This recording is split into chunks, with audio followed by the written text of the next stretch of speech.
하나님 감동, 감화, 충만 또 조명하여 주셔서 이 하나님 말씀 앞에 우리 연약한 모든 것들을 내려놓고 부르시는 하나님의 은혜 앞에 응답하며 주님이 세우시는 그 자리에 잘 감당하며 살아가는 복된 우리 모두가 되도록 축복하여 주시옵소서. 예수님의 이름으로 기도드립니다. 아멘. 오늘은 포도주 틀에서 부르시는 하나님의 은혜라, 그렇게 함께 말씀을 살펴보면 좋겠습니다. 혹시 혼자만의 동굴에 깊이 숨어 본 적이 있으신가요? 남들에게 차마 말하지도 못하고 그저 이불을 뒤집어 쓰고 아무도 나를 찾지 않았으면 했던 그 외롭고 처절한 밤말입니다. 아마 인생의 고비를 넘으면서 한 번쯤은 다 겪었을 거라 생각이 듭니다. 때로는 인생의 좌절 앞에, 큰 질병 앞에, 실패 앞에 우리는 때로는 그런 날들을 보낸 적이 있을 겁니다. 오늘 본문에 보면 기드온이 등장하는데 그 기드온의 모습이 그렇습니다. 기드온은 우리가 잘 알지 않습니까? 이스라엘의 영웅 중에 한 명이기도 한 것입니다. 영웅이라면 영어로 히어로지 않습니까? 영웅이면 다른 사람보다 특별한 뭐가 있어야 돼요? 능력과 파워가 있어야 됩니다. 그래야 영웅이 되지 않겠습니까? 영웅은 자기 자신을 위한 삶이 아니고 남을 위한, 남을 구하고 남을 돕는 그런 삶이 영웅의 삶이지 않습니까? 그러면 이스라엘의 영웅 중에 한 사람 기드온, 오늘 등장하는 기드온을 보면 어떻게 됩니까? 슈퍼맨은 아닐지라도 그의 버금가는 사람이어야 하지 않겠습니까? 능력 있고 기골장대하고 가진 것 많고 용맹하고 또 얼굴도 잘생기고 그래야 하지 않겠습니까? 그런데 오늘 기드온이 등장하는데 11절에 보면 지질이 궁상, 얼마나 겁쟁이였으면 포도주 틀에서 타작을 하고 있습니다. 여러분, 타작을 어디서 해야 됩니까? 넓은 마당, 바람이 잘 부는 넓은 마당에서 타작을 해야지요. 그런데 지금 어디예요? 포도주 틀, 거기에 숨어서 지금 타작을 하고 있다는 거죠. 여기서 포도주 틀은 바위를 움푹 파서 만든 좁고 우묵한 웅덩이를 포도주 틀이다, 그렇게 말을 하고 있습니다. 잔인한 미디안 사람들의 빼앗길까 봐 넓은 타작마당을 두고 그 좁은 구덩이에 숨어서 눈치를 보며 미를 떨고 있는, 그야말로 덜덜 두려워서 떨고 있는 겁쟁이, 이런 겁쟁이가 없습니다. 우리의 기대와 우리가 바라보는 적어도 영웅의 모습과는 정반대의 모습인 것을 보게 되어집니다. 그렇지 않습니까? 영웅이 아니라 지질이 궁상. 얼마나 겁이 났으면 그 좁은 웅덩이에 숨어서 타작을 하고 있을까 하는 것이죠. 오늘 우리 시대의 포도주 틀을 보게 되어집니다. 이 세상의 거대한 파도 앞에 이리저리 치이고 숨막혀 하는 우리들의 자아상인지도 모르겠습니다. 최근 우리 사회의 가장 가슴 아픈 사회 현상 중 하나가 바로 은둔형 외톨이, 그리고 청년들의 M4 세대 현상입니다. 이게 얼마나 심각하면 공익광고협회에서 지금 TV에 선전까지 하고 있습니다. 이게 하나의 어떻게 보면 직업병이라 할 정도로 심각한 상태에 놓여 있습니다. 치열한 생존 경쟁과 양극화 속에서 세상이라는 넓은 타작마당으로 나가지 못하고 자신의 좁은 원룸이라는 포도주 틀에 스스로 가두고 단절된 채 살아가는 그런 수많은 사람들이 있습니다. 세상은 이들을 향해 실패자, 루즈라 그렇게 말하지만 하나님은 바로 그 좁고 어두운 방, 그 포도주 틀에 가장 먼저 찾아오시는 분이란 것을 말씀해 주고 있습니다. 이스라엘에 기도원 말고 영웅 많았을 겁니다. 적어도 겁쟁이는 아닌 그런 사람들 많이 있었을 겁니다. 그럼에도 불구하고 자기 인생의 두려움 속에 갇혀서 스스로 가두어 놓고 그 좁은 웅덩이에 들어가서 스스로 몸을 숙이며 그렇게 두려워 떨고 있는 그 자리에 주님은 함께 하신다는 사실이죠. 적어도 우리는 그거보다 당당하게 세상 속에서 자기 자신을 드러내며 그리고 미디안이 쳐들어오든 말든 상관없이 당당하게 그렇게 타작하는 사람, 그런 사람을 하나님이 찾아오셔서 그 사람을 이스라엘의 영웅, 이스라엘의 히어로로 만드셔서 이스라엘을 회복하고 전쟁에서 이기게 하고 구원하게 할 것 같지 않습니까? 그런데 하나님은 지극히 작은 자, 겁쟁이, 기도원, 그것도 숨어있는 기도원의 그 모습에 찾아오시는 하나님이란 거지요. 하나님은 우리 인생의 어떤 모습이고 어떤 걸 가지고 어떤 배움을 가지고 있느냐가 중요한 것이 아니라 우리의 마음이 하나님께 있느냐 없느냐 그것을 보신다는 거지요. 하나님은 우리의 중심을 보고 세상은 외모를 보기 때문이지요. 따라서 우리 중심을 보시는 그 하나님 앞에 우리가 아무리 연약하고 아무리 부족하고 두려워 벌벌 떨고 숨어서 타작하는 자라 할지라도 찾아오시는 하나님이 함께하면 우리는 큰 용사가 된다는 걸 오늘 기도를 통해서 우리에게 말씀해 주고 있습니다. 저는 지질이 궁상입니다. 저는 약합니다. 저는 부족합니다. 그때에 하나님이 찾아오십니다. 찾아오셔서 뭐라고 말씀하시는지 압니까? 큰 용사예요. 참 어떻게 보면 놀리는 것 같지 않습니까?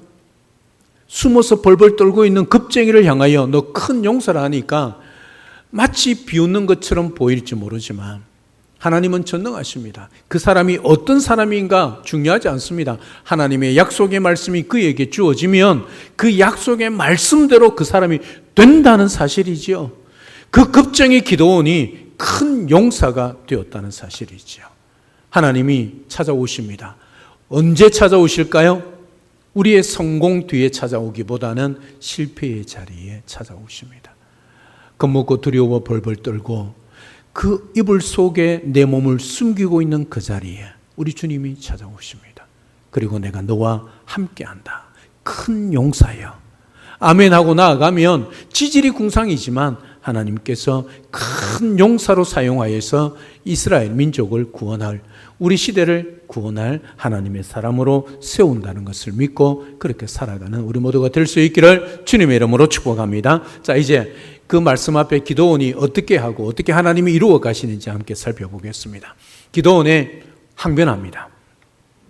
이게 우리의 항변이기도 하지요.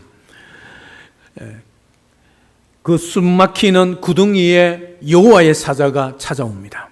그리고 12절에 이렇게 선언합니다. 한번 중앙에 있지요. 한번 크게 읽어보겠습니다. 시작. 큰 용사여 여호와께서 너와 함께 계시도다. 놀리는 것 같지 않습니까? 마치 비웃는 것 같지 않습니까? 혀를 차듯이 그렇게 하는 것처럼 보이지 않습니까? 전혀 그렇지 않습니다. 여기서 큰 용사란 힘세고 탁월한 전사를 말합니다. 여러분, 이 말을 들은 기도원이 어떤 생각이 들까요? 얼마나 기가 막힐겠습니까? 스스로가 너무너무 잘합니다. 자신이 어떤 존재고 지금 무엇을 하고 있는지, 누가 두려워서 이 행동을 하고 있는지 스스로가 너무 잘 알고 있지요. 내가 큰 용사라고요? 나는 지금 숨어서 두려워서 벌벌 떨고 있는데, 그래서 13절에 기도원이 날카롭게 항변합니다. 나의 주여 여호와께서 우리와 함께 계시면 어찌하여 이 모든 일이 우리에게 일어났습니까? 그렇게 묻습니다. 솔직히 우리도 기도할 때 이렇게 따지고 싶을 때가 얼마나 많습니까? 하나님, 나와 함께 하신다면서 왜 내 사업이 이 모양입니까? 왜 내 자식은 이토록 방황합니까? 왜 내 육신은 이렇게 병들어 아픕니까? 기도원의 이 솔직한 분노와 상처 깊은 항변 속에는 하나님의 부재에 대한 깊은 절망입니다. 왜 이스라엘 백성들을, 우리 조상들을 인도하여 여기까지 기적을 베푸신 하나님, 왜 침묵하시냐는 거죠. 7년 동안 우리가 숨어서 이 구덩이 속에서 타작하고 있고, 심지어 토구를 파서 산 동굴에서 살아야만 하는 이런 우리를 왜 외면하시냐는 거죠. 하나님 어디 가셨나요? 마실 가셨나요? 주무셨나요? 따지는 거죠. 자신의 암담한 현실을 바라볼 때 인간은 필연적으로 절망이라는 포도줄의 틀에 갇혀 서서히 죽어갈 수밖에 없습니다. 그러나 창조주이신 여호와 하나님께서 그 죽음의 병에 걸린 우리를 찾아오셔서 세상의 잣대가 아닌 하늘의 잣대로 우리를 큰 용사로 불러주실 때 비로소 우리는 하나님 앞에 바르게 설 수 있다는 사실이죠. 우리가 큰 용사이기 때문에 큰 용사로 부르는 것이 아니라 하나님이 우리와 함께 하시기 때문에 우리는 큰 용사이기에 하나님이 우리를 큰 용사여 내가 너와 함께 하겠다 약속하고 있는 거지요. 그 하나님이 임마누엘 하나님이십니다. 세상 끝날까지 항상 우리와 함께 하시겠다고 약속하셨습니다. 지금 우리는 그 약속대로 성령 하나님이 우리 속에 임재하고 계십니다. 따라서 우리는 하나님이 이 세상에 어떤 삶을 살고 어떤 형편에 있든지 상관없이 하나님은 저와 여러분들을 향하여 이렇게 부르십니다. 큰 용사여. 할렐루야. 우리는 큰 용사입니다. 내가 능력 있는 영웅이라서가 아니라 하나님이 우리와 함께 하시기 때문에 그 약속 때문에 우리는 큰 용사란 사실을 잊지 마시고, 비록 두려워서 웅덩이 속에 구덩이 속에서 타작한다 할지라도 하나님은 우리를 큰 용사로 부르시고 큰 용사로 사용하시고 큰 용사의 기적을 일으켜 간다는 것을 분명히 믿고 큰 용사로 우리 하나님 앞에 서서 쓰임받는 우리 모두가 될 수 있기를 주님의 이름으로 축복합니다. 두 번째, 하나님의 시선입니다. 하나님은 내가 너를 보낸다 그렇게 말하죠. 하나님은 14절에 기도원이 불평과 원망을 책망하지 않으십니다. 오히려 14절에 보면 너는 가서 이 너희의 힘으로 이스라엘을 미디안 손에서 구원하라. 내가 너를 보낸 것이 아니냐라고 사명을 주고 있다는 사실입니다. 여러분 참 이해가 안 됩니다. 안 그렇습니까? 왜 그 지질이 궁상 두려워서 벌벌 떨고 있는 그 기도원에게 오셔서 큰 용사로 부르고 그를 이스라엘의 구원자로 보낸다 그렇게 말씀하고 있을까요? 오늘 저와 여러분들에게 주시는 말씀입니다. 물론 성경에 모세와 그리고 바울 같은 그런 엘리트, 위대한 하나님의 사람들이 부름받아 쓰임받을 수 있습니다. 그러나 성경의 절대 다수는 기도원 같은 연약하고 부족하고 가진 것 없고 배운 것 없는 그야말로 세상 사람들의 잣대로 보면 지질이 궁상 실패자 루저 그런 우리들에게 찾아오셔서 내 큰 용사로 부르시고 내가 너를 세상에 나의 제자로 나의 자녀로 보낸다 그렇게 말씀하고 있는 거지요. 이 하나님 앞에 우리는 믿음으로 응답해야 합니다. 근데 기도원은 어떻게 주님 앞에 응답합니까? 핑계를 댑니다. 15절에 보면 이렇게 말합니다. 뭐라고 말합니까? 므낫세 지파입니다. 기도원이 므낫세 지파입니다. 므낫세 지파 중에 제일 약하고 내 아버지 집에서 가장 작은 자입니다. 스스로가 압니다. 기도원 자신이 어떤 존재고 어떤 사람인가를 너무나도 잘 알고 있는 거죠. 이게 겸손의 표현이 아니라 자기 지금 현실을 그대로 하나님 앞에 고백하고 있는 겁니다. 물론 핑계거리기도 하지요. 나 같은 이런 사람이 어떻게 큰 용사로 주님의 부르심을 받고 나아가겠습니까? 그 말이지요. 철저한 영적 무력감에 빠져 있습니다. 스스로는 어떻게 할 수가 없는, 하나님이 찾아오셔서 하나님이 능력으로 함께하지 않으면 그의 인생은 그야말로 구덩이 인생. 그런 기도원에게 찾아오셔서 하나님께서 부르시는 거죠. 우리 개혁주의 신학에서 말하는 인간의 전적 타락과 무능의 상태, 이것이 바로 오늘 기도원의 모습입니다. 우리는 스스로 구원할 힘도 없고 스스로 살아갈 능력도 없는 자들인 거죠. 여러분, 마틴 루터가 16세기 종교개혁을 일으킬 때 보름스 회의에서 내가 여기 있다, 그렇게 담대히 외쳤습니다. 얼마나 용기 있는, 그야말로 그 당시 가톨릭이 판을 치고 있는 그 세상 속에 루터가 그렇게 외쳤습니다. 하지만 곧 이어서 극심한 두려움 속에 바르트 부르크 성에 숨어 들어가게 되었습니다. 얼마나 겁쟁입니까? 당당하게 보름스 회의에서 내가 여기 있다, 그렇게 외쳤던 그가 그 외친 것 때문에 보복이 있을까, 자기를 죽일까 봐 두려워서 바르트 부르크 성에 들어가 숨어 버립니다. 여러분, 그곳은 루터의 포도주 터리였습니다. 그는 그곳에서 극심한 우울증과 마귀의 시험에 시달렸습니다. 그런데요, 하나님은 그 포도주 틀 같은 고립된 바르트 부르크 성 안에 연약한 시간을 보내고 있는 그 루터를 사용하셔서 루터가 그 시간 안에 자기 자신이 두려워서 벌벌 떨고 도망한 그 자리에서 신약 성경을 독일어로 번역하는 위대한 사역을 감당하게 하셨다는 거죠. 여러분, 우리 같으면 어떻겠습니까? 그곳에서 루저, 실패했다, 포기하지 않았겠습니까? 그런데도 하나님은 그곳에서 루터를 사용하신 거죠. 여러분, 그 당시에 모든 개혁교회 안에는 성경은 라틴어였습니다. 그것도 강단에 하나밖에 없었습니다. 지금 우리처럼 이렇게 개인이 다 들고 다닐 수가 없었습니다. 그 라틴어 강당에 있던 그 성경을 마르틴 루터가 독일 사람이거든요. 독일어로 성경을 번역했다는 사실이죠.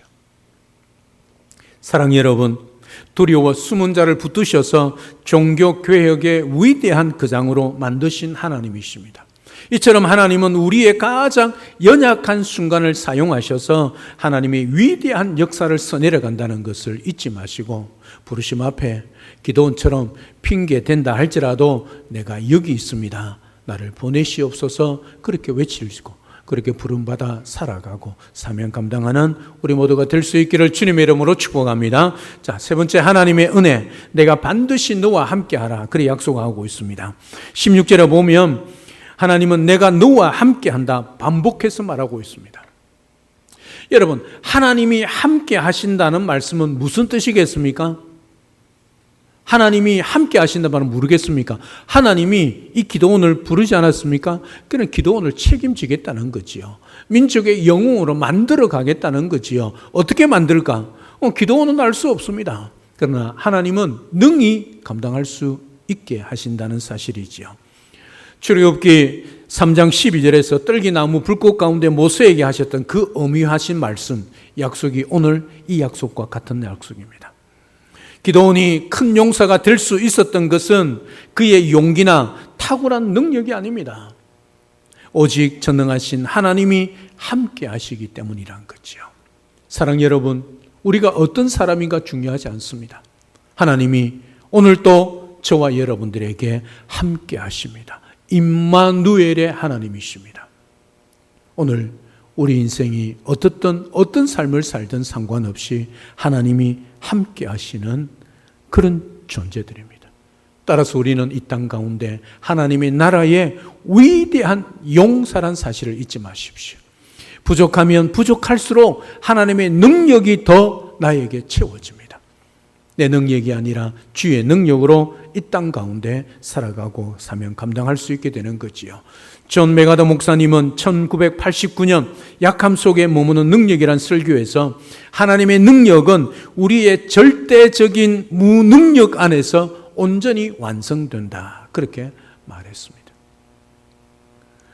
우리가 힘이 없고 부족하고 연약할 그때 하나님, 저는 아무것도 할 수 없습니다. 빈손 낼 때 하나님은 우리의 빈손을 붙잡으셔서 전능한 능력의 손으로 만드신다는 거죠. 오늘도 이 사실을 기억하고 스스로 작은 자라 여기는 우리의 철저한 연약함이 하나님의 전능하신 은혜를 담는 가장 완벽한 사명의 그릇이 된다는 것을 기억하고 우리 하나님 앞에 부족하지만 그 하나님의 능력으로 우리 자신에게 채워져서 하나님 부르심 앞에 그리스도로 성도로 이 땅 가운데 능력 있게 잘 살아가는 또 쓰임받는 우리 모두가 될 수 있기를 주님의 이름으로 축복합니다. 이제 말씀을 맺습니다. 오늘 하나님은 여러분의 현재의 초라함, 부족함, 연약함, 그 포도주 틀의 모습을 보며 절대 실망하지 않으십니다.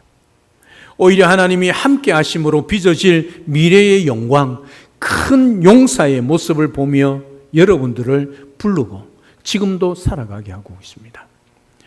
한국 교회의 큰 어른이셨던 고 한경직 목사님께서 1992년 템플턴 상을 수상하시는 세계적인 영광의 자리에서 뭐라고 말씀했냐면 이렇게 고백했습니다. 저는 과거 일제강점기 시절에 신사참배를 했던 큰 죄인입니다.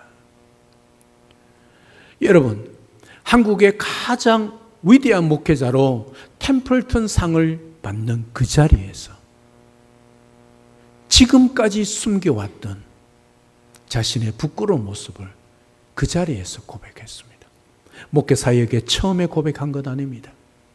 이제 영광스러운 자리에서 저는 과거 일제강점기 시절 때에 신사참배했던 큰 죄인입니다.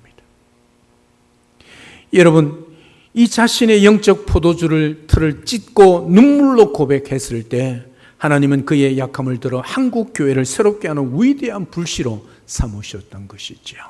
자신의 연약함을 인정하고 하나님 앞에 엎드릴 때 하나님의 능력과 기적이 오롯이 나의 능력과 기적이 된다는 사실이죠.